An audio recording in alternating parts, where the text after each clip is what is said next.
Hey everyone, I'm Scott Cunningham, aka Scottsy Business, and today we're here with Jesse, aka Aggroed from Splinterlands, where he is the CEO and co-founder. We're going to be talking all about Splinterlands today and their journey across multiple blockchains. For people who don't know who you are, can you just give everyone a little bit of an introduction about yourself? Hmm. Sure. Well, I'm the founder and CEO of Splinterlands. Is probably the way that most people will know me. I've been in blockchain since 2016. I don't really like the way that government's operated, so I was writing some posts about that on Facebook, and I got kicked off a bunch of times. And eventually, there was a post that talked about Steam It, which was my very first, the very first contact I had with blockchain, and it had to do with the how your voice is immutable. And once I started going down that road, and as I started exploring it more and more, I realized just how powerful of a tool this was, and really wanted to devote more time to getting other people into this space, because I think that crypto is this wonderful tool to help make you be peaceful with your neighbor, because you're unlikely to attack somebody that you're doing business with. I think it is a great avenue for your own abundance. Just the way that crypto either is, how those economics work, I think is just so much better for the common man. And then lastly, I don't really like the surveillance state. So I like being able to go have some of my my business dealings and my choices be separate from them, and the way that blockchain can kind of preserve my economic liberty and my speech. I think all of those are just such powerful tools. And Splinterlands, to me, I try to be upfront about this. It's a really fun game, but in a large part, I did this project as a Trojan horse to get people into crypto, so that you come for this fun game, but you stay for the life-changing crypto experience. Yeah, absolutely. Yeah, I mean, for me, I've always believed that social media is going to be a huge route of adoption for crypto and blockchain. So, is your philosophy sort of like you think it's going to be more through gaming, or do you also agree with that, or what is your kind of take there? I think that none of them individually are enough. That if all you can do is come into crypto and blog, it's not enough. If all you can do is come into crypto and play Splinterlands, it's not enough. If all you can do is come in and speculate on tokens, it's not enough. You really need all of these different components interacting with each other, so that when you look at the system and you're like, wow, I'm not sure that that system is treating people very well, I'd like to participate in something else, that it's not, well, if something else exists, but you really can't do much there, it's got to be this whole life altering, you can do everything that you needed to before, but now it's better because of all these reasons. And so, I think that it's going to be a combination of gaming and social media as two major ones. Finance and I think finance is going to be where tons of the money is. But I just don't think that we're going to see mass adoption of cryptocurrencies just so you can come in and speculate on altcoins. I mean, like that's not how mass market will get here. I think it'll be through games and social media as two good starting points. But NFTs are just so powerful that they can really represent anything. So anything where there's a market where you might want to trade with somebody halfway around the world without trust issues, having some kind of blockchain infrastructure to promote that. I think that all of these things collectively are what help us get to a world that just looks more fair and better to all participants, and not so top heavy. Yeah, no, I agree. Yeah, it's more about the entire ecosystem rather than one individual component. So, how did you originally get into crypto?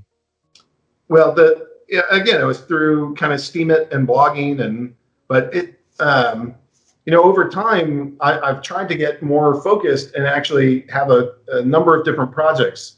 Splinterlands is this game. We're the number one game in blockchain, and that's really been a hell of a ride over the last 2 years. I have a small exchange and smart contract platform that I helped build called Hive Engine. We now have an art project called NFT Showroom, and getting into other spaces as well. I got a gamified yield project that will be coming out. So these are a gamified yield farming project. So I feel like there's just a lot of different cool opportunities that exist here, that as we keep building, it becomes more apparent of like how powerful the technology can be, how life-changing it can be, how we can incorporate new human beings into this. So I try to figure out as many different tools to onboard folks and give them opportunities themselves so that they can make money. My basic business premise is that if I can operate in such a way that I can help somebody else make money, I in turn will make money. But my entire philosophy is if I help that dude and they make money by being here, then everybody's going to end up better off than how we started. Yeah, absolutely. Crypto doesn't have to be a zero-sum game. Yeah. So for people who don't really know much about Splinterlands and what it's all about, can you just give a brief introduction to that? Sure, it's a trading card game. It's in the same vein as Magic the Gathering or Hearthstone or Pokemon, which is blowing up right now. But it's all built on a blockchain. And by doing that, we get the convenience of digital gaming. So now you can play whenever you want. You're not just limited to when the store is open or when your brother's awake. It's got the token aspect so you can trade it. You can trade it like Pokemon or Magic, but which you can't do in a lot of modern day video games. Those games stop you actively from trading. Here on blockchain, we're actively encouraging it. And by using blockchain, we get this third funky ability. You can start earning crypto. So the shorthand for what we do is you can play anytime, trade anytime, and earn every win. Awesome. So what problem did Splinterlands sort of set out to solve when you originally developed it? Well, we just got mad. Both my partner Matt and I were high up in Hearthstone. I made it into the top 5% of people in the game, and I at some point I got annoyed at two things. From a gameplay perspective, I realized that the entire game was about just making one mechanic happen in your deck, and that in order to have the best mechanic with each new, really only 5 decks that people would play, and you would just have to grind out those 5 because anything that wasn't those 5 just couldn't fit into the meta and you'd get crushed. And so once I got high enough to really understand that, I got frustrated with the game and I wanted something that was way more strategic, less tactical, and had more than just like a get your one trick to pop, otherwise you lose. Or whoever gets that one trick to pop first wins. Once I figured all of that system out, I said, oh, that's not quite as fun as what I thought it was. The other thing that made me mad is that when I quit, I had purchased $300 worth of cards and I couldn't sell them. And so I got my entertainment value out of them, but now it's just sunk money. It's gone. And so I feel like the two things that we really wanted to change were how you could have a strategic relationship with your cards and use them in lots of different scenarios and change how the power works in different scenarios, and not just have one meta where here's the 9 cards you need, and if you don't have them, you lose. That sounds dumb to me. And then the other piece was just making sure that if anybody ever gets tired of our game, there's a secondary market aspect where you can trade in, trade out. That was really important to us to get that side working. Yeah. And I think it's a really great testament to not just having an NFT sort of added to the game, but really a full working game that fully utilizes collectibles. And I think that's a really great example of that. So we have everything on the blockchain. And that's actually a point of distinction between us and a lot of other games where, they have an NFT that lives as like an ERC 721. Yeah. But other than ownership, they don't do anything with it. And that's largely because of gas fees that you can't use that. You can't put everything on the chain. It would just be too expensive. The fact that we're built on Hive, which is surprising to a lot of people, but we do 500,000 or 600,000 transactions per day, and they're all on chain. Our NFT marketplace, it's not uncommon now for us to have 10,000 NFT transactions per day. And that's more than the entire Ethereum blockchain does in a day. Our tokens aren't worth as much, but in terms of volumes of things traded, yeah, we're doing more than all of Ethereum. So maybe not every day, but many days out of the last, I don't know, 20 or something, we've been doing more transactions per day, especially for NFTs, than all of Ethereum does. So we have a really active market, and I don't know, just trying to do the best that we can to grow this thing, get new players in, and have them have a fun gaming experience, but also learn a lot about crypto too. Yeah, yeah, absolutely. And we were just talking before about how Splinterlands got its name. Would you like to elaborate on that? Oh, sure. Well, we started it on the Steam blockchain, and when we started there, we were known as Steam Monsters. Now, most people know Steam as either Steam, STEAM, which is like a gaming company that hosts all these games. That's not what I'm talking about. Steam is a blockchain where the most common application was Steemit. And we were there, we integrated Tron, and when we did that, we said, oh, it doesn't really make sense for us to have a blockchain specific name anymore. So we changed it from Steam Monsters to Splinterlands. While on Steemit, we actually launched one of the biggest writing competitions on the history of that platform, and we wrote a 230-page book of lore about what this game is. And we called inside the lore, it was called the Splinterlands. And so when we changed our name, we changed it to that. And it was good timing because eventually Hive forked off of Steam, and we're not even based on Steam anymore. So it was a good name. I'm glad that we did it, and then glad that we moved away as we realized, in crypto, it's just so important to integrate, and we don't want this to be a one blockchain specific thing. We're really trying to be, a place where you can use MetaMask here, and you can use Wombat Wallet, and we're trying to make it so that regardless of what community you come from, you get to our website and it feels like we are a dApp built on your chain, even though that the posts go on a different blockchain, which in my eyes is acting like our hard drive.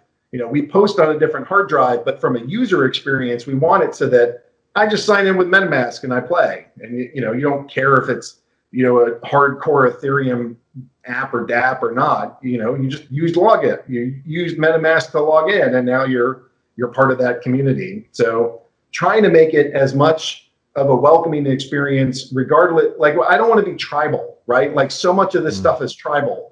I want blockchain and cryptocurrency to win. I don't necessarily think anyone is like a million times better than any of the others. I just want to integrate all of them and make it as easy for people all over the world and whatever blockchain they choose to integrate in and operate with Splinterlands.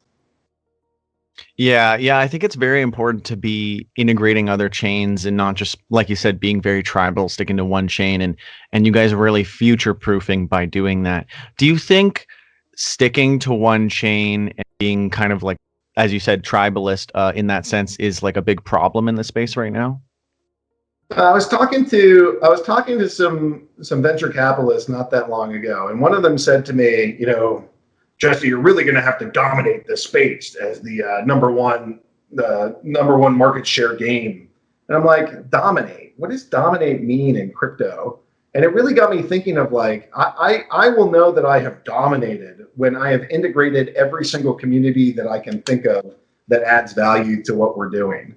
And so domination is much less of I'm going to stomp on the throat of every other business that's out there and dominate them. I will feel successful when I have integrated them. So Sandbox is another popular game that's out there. Really cool project. We already accept sand in our game, and there's going to be like a Splinterlands land in there where you can have a Splinterlands themed sandbox experience. Gala has Townstar, which is it's the same people that wrote Farmville are now building a blockchain style game of that same genre. And we accept Gala, and they have Splinterlands there.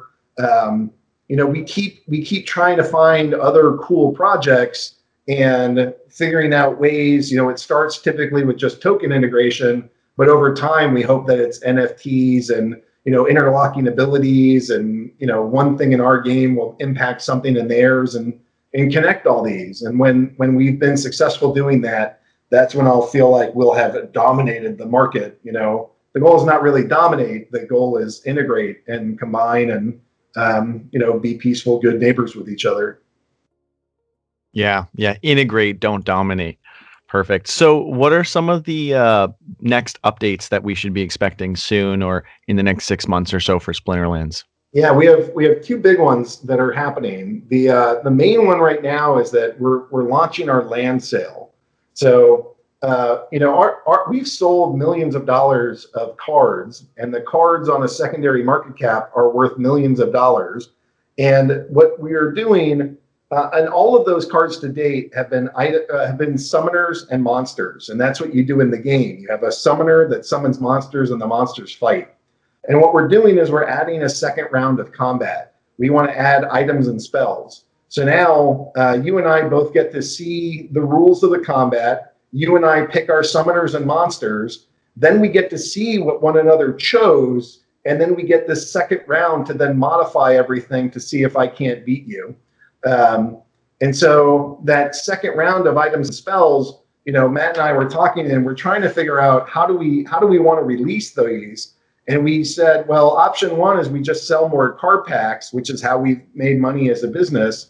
But what I really want to do is give that power to the players. So the land you'll harvest, mine, refine, and craft, transport resources that ultimately get turned into the NFT cards, which are items and spells. So rather than us selling them, we are saying, here's the land. If you get the land, you are the limited players that are going to be able to mint the items and spells going forward. And I played Magic the Gathering for 20 years. I don't remember them ever saying, hey, Jesse, why don't you go? We're tired of making all this money from printing all these beautiful cards. Why don't you mint them instead? None of the big games, the Web 2.0 games have ever done this to my knowledge. So I think that we're doing something really pioneering in this. Let's go get these lands, and the cards that we have been selling for millions, we're going to hand over the minting rights to the players that own the lands, and we're going to facilitate this economy so that they're able to capture that money themselves. Awesome. So how do you feel that Splinterlands fits in with other projects in the same space, or comparing to other blockchain collectibles or card games or whatever it happens to be? Or do you feel that Splinterlands is entirely unique within the space right now? No, I mean we definitely stand on the shoulders of giants. As much as I might like picking on Pokemon or Hearthstone or Magic, we definitely are inspired by them.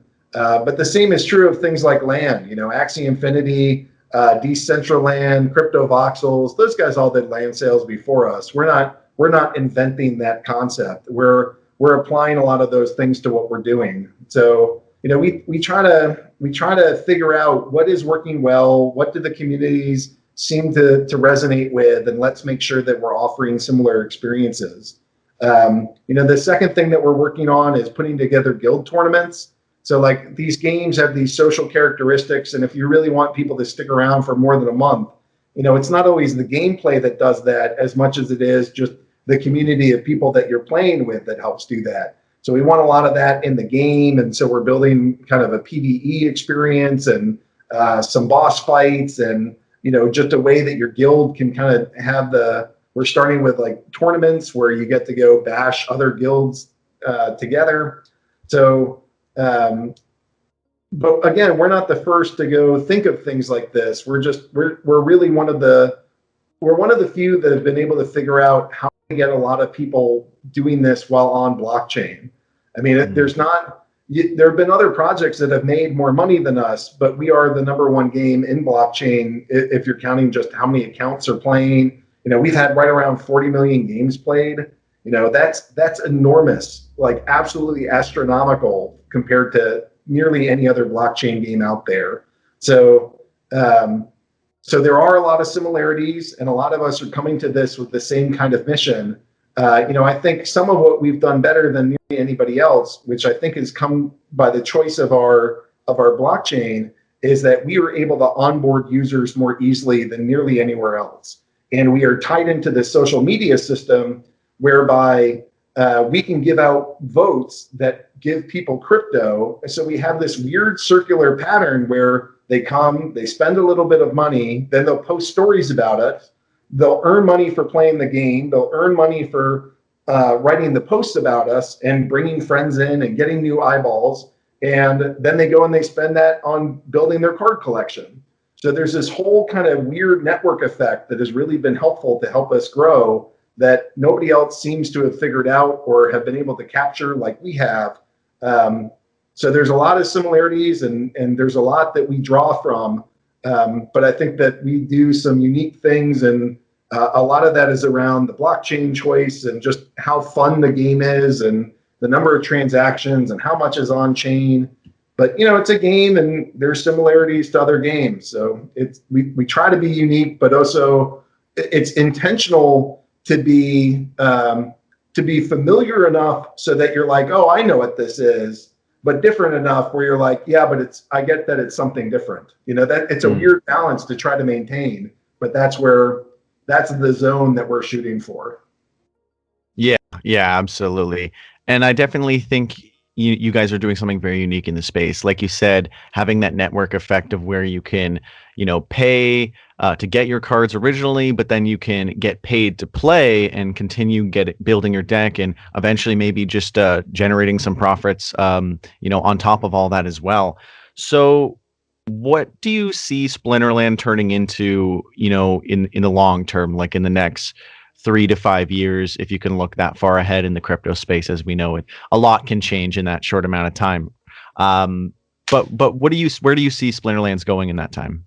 The number one project for us. So when we do this as a business, we think about our project roadmap, but also our community roadmap. And our number one goal as a company is to be the first blockchain game to really mainstream. And so recently we did a partnership with Brave, right?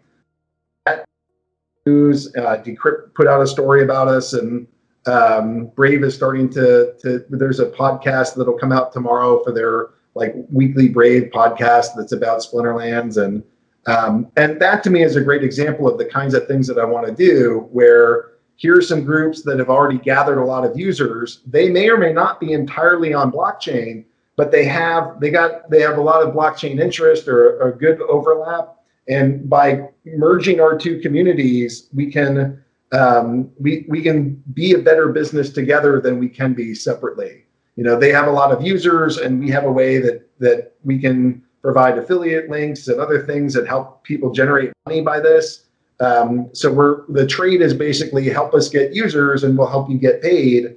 And by both of us doing that successfully, we grow this space for everyone involved. So that's what my main focus is as CEO and just trying to build this business is how do I get as many people into this ecosystem as possible. And just in September, for the first month ever, we hit 10,000 monthly active users as the metric, and that to me feels like a big number to have hit. We're up to 40 something thousand accounts registered overall, but 10,000 accounts interacting in the same month. And I don't know, we're part of an accelerator program for Ubisoft, and the guy that I talked to through there a bunch was saying, to really get on the radar of a company that size, you have to hit 50,000 monthly active users. So in my brain, all the things that I work on are really about how do we get there, because then what we can start doing is figuring out how do we help other people do this too. We kind of forge a path, and then we can bring others through that same path and try to grow this space. And we might be the ones to do that too. Right now we're a single game with a single product, but the characters that you see in our game could just as easily be, sports stars. They could be movie stars. They could be, heroes or villains from your favorite series. It doesn't have to just be people from the Splinterlands universe. Once we have this whole collecting, trading, battling system worked out, we can apply it to other brands and other characters. And even other like games, fantasy sports, things like that. So I've seen in my head, my vision is, we grow Splinterlands. It's flag to show other brands that if you're in this space, you could have your hero or your villain, your Sherlock Holmes characters. If you wanted to go tokenize those, you could bring those in. Whatever is popular, whatever is growing. If those guys have hundreds of millions of fans, that's a lot of NFTs to sell. Yeah, yeah, absolutely. So that's everything that I have for Splinterlands. I also did want to talk about Hive Engine. So Hive Engine, for people who don't know what Hive Engine is, can you just give a little bit of an introduction to that? Sure, it's a smart contract platform built on top of Hive. So Hive doesn't have native smart contracts. So if we have all these tokens that were part of Splinterlands, we wanted to sell some equity as part of Splinterlands. There was just no way to do it. So we said, all right, we're going to build an exchange, and that exchange will be have smart contracts. The first was just fungible tokens. We recently added non-fungible tokens, and now we're starting to add other modular smart contract language bits. So, and those things can power different applications, but now application development is just so much faster. So my Hive Engine hat, I'm trying to be the Henry Ford of smart contracts. I want to go put out as many modular, small smart contracts as I can. So like on Ethereum, if I want to go build a contract, it's some, many page document that's pretty complicated and tricky, and every single one is unique. And what I want on Hive Engine is much smaller contracts, just do one or two things, and then I string them together to make applications. And by doing it that way, I can provide a no-code experience for app developers to say, I want to build something here. So I'm in the next week, I'm going to go put out a really small project. It's called farmfarmer.farm, and it is a gamified game. And in that, it's going to be built off of 5 or 6 smaller smart contracts that we're building.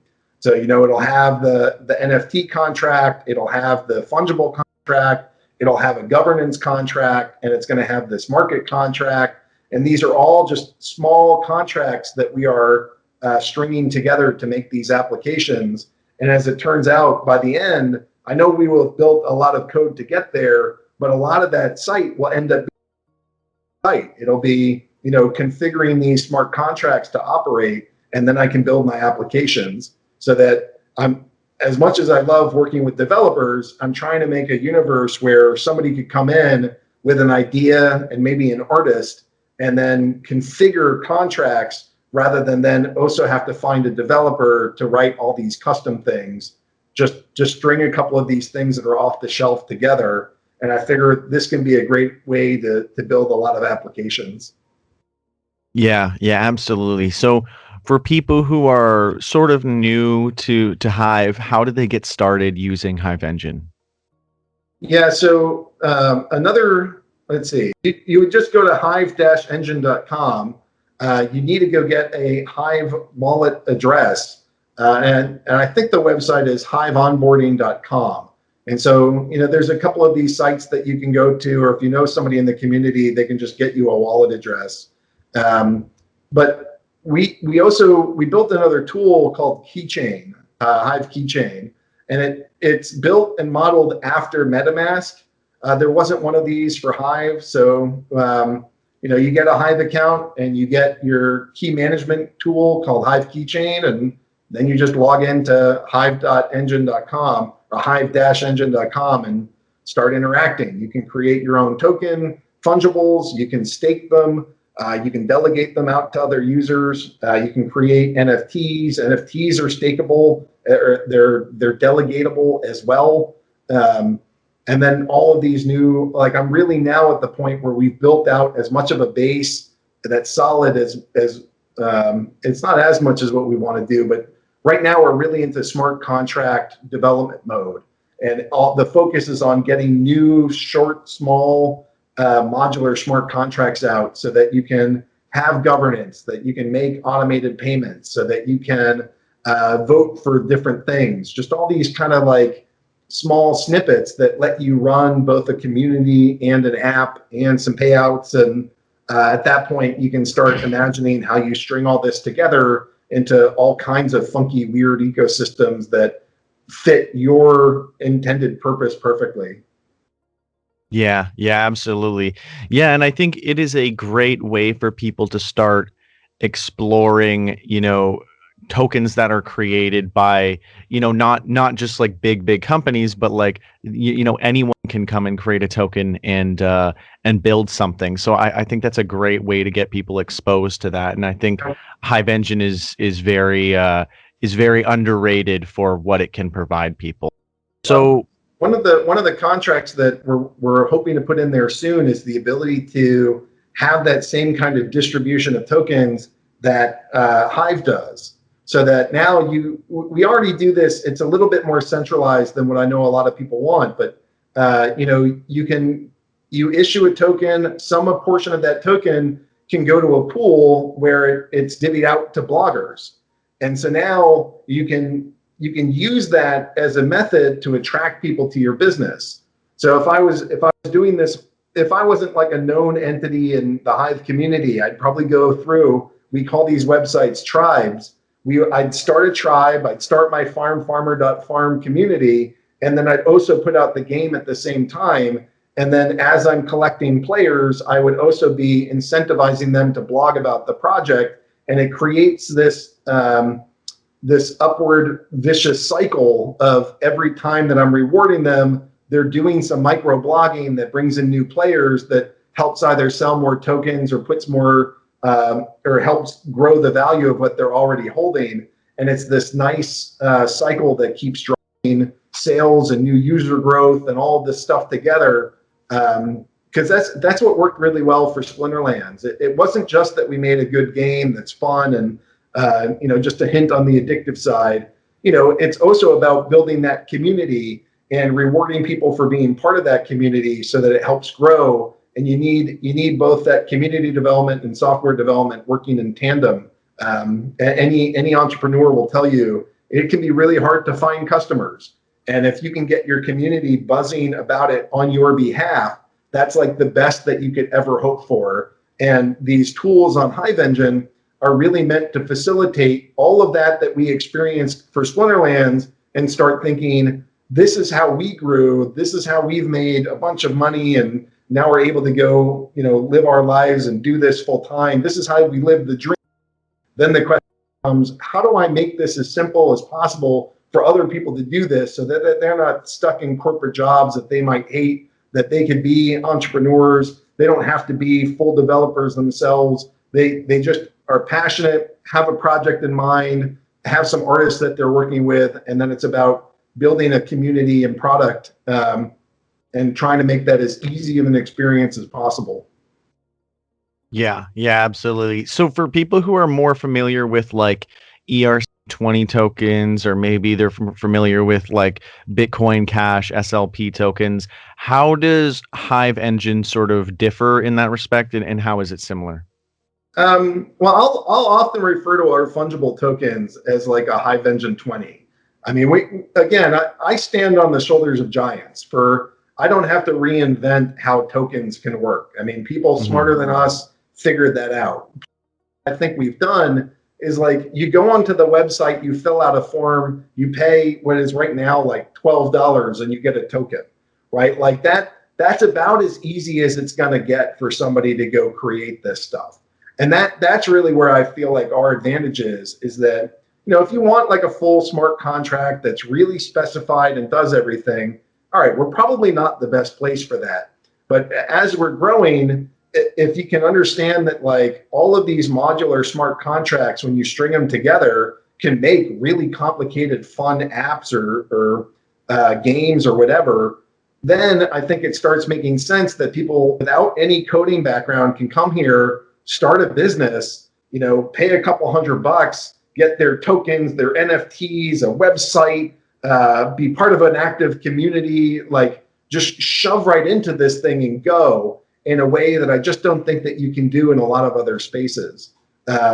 So that's what I'm trying to facilitate, is the simultaneous development of your community with your product, and have the product be as much off the shelf as possible through these modular smart contracts, and the community be off the shelf through getting your own website, which we call tribes, empowering it with your own token. I'm trying to be like, here's a business in a box. Start it here, grow your community. You don't need development experience to do it. And, let's see what you can create. And hopefully I'll get you out of your crappy corporate job that you hate, or whatever it is that you're slaving away, always dreaming about something else. I'm trying to make that gig as affordable as possible for a human so that they can build their apps here.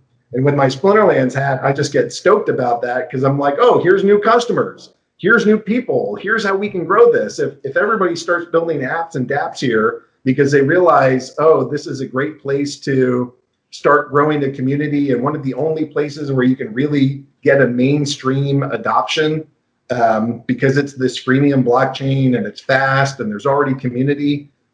It starts, again, it's all a network effect to me. So whatever I can do to help build this network, that's how I think I can impact the most people. Awesome. So that's everything I have regarding those two projects. What is one thing you'd like to see change within the crypto space in general? I guess it's still about this tribalism. I don't think it helps us. Bitcoin is amazing and Ethereum is amazing. And I don't think that you have to say, only this or only that, or hate those people or whatever. Just recognize that there's so much value to be provided by all of these things, and that ultimately the worst shitcoin that's out there is anything fiat. We don't have to throttle each other. We're here to go, or at least I'm here to go build something that's better than what I've experienced for the first 40 years of my life. I want it so that my kids have an equal shot, that there's ways that they can engage and interact that don't require, holding on to a currency that's devalued by 20% every year, right? That's just this insane uphill battle. And that's Michael Saylor's number. I know that the Feds say it's like a 2% inflation, but Saylor goes through and he does all that work and he says, I actually think inflation's 20% right now. And that's just an impossible way to live, because it's not like wages are going up 20%. It's not like that opportunity keeps growing. It's just costs go up that much. And so, maybe a little bit less of bashing each other and a little bit more of interconnecting, and it doesn't have to be your project or nothing else. In fact, I don't think those projects will typically succeed that well. I think it's the ones that integrate and get as many different groups working together as possible. That's where, the whole thing's a network effect. So if you're yelling at everybody, hey, you suck, that's hard to build a network. So that would be my dream for this community is, let's all be peaceful, neutral vessels. Let's work together. Let's integrate well, and let's realize that the things that we want are economic freedom and liberty. If you want to choose Bitcoin, choose that. If you want Ethereum, choose that. If there's other altcoins or whatever, choose that. But that whole system is infinitely better than just holding on to dollars until they devalue as much as they're going to print them. Yeah, no, I absolutely agree. And you're right. Tribalism is a huge problem in the space. And if more people can just work together to bring the space forward, then, that's going to be absolutely beneficial for everyone. So where can everyone go to learn more about what you're doing and more about Splinterlands and Hive Engine?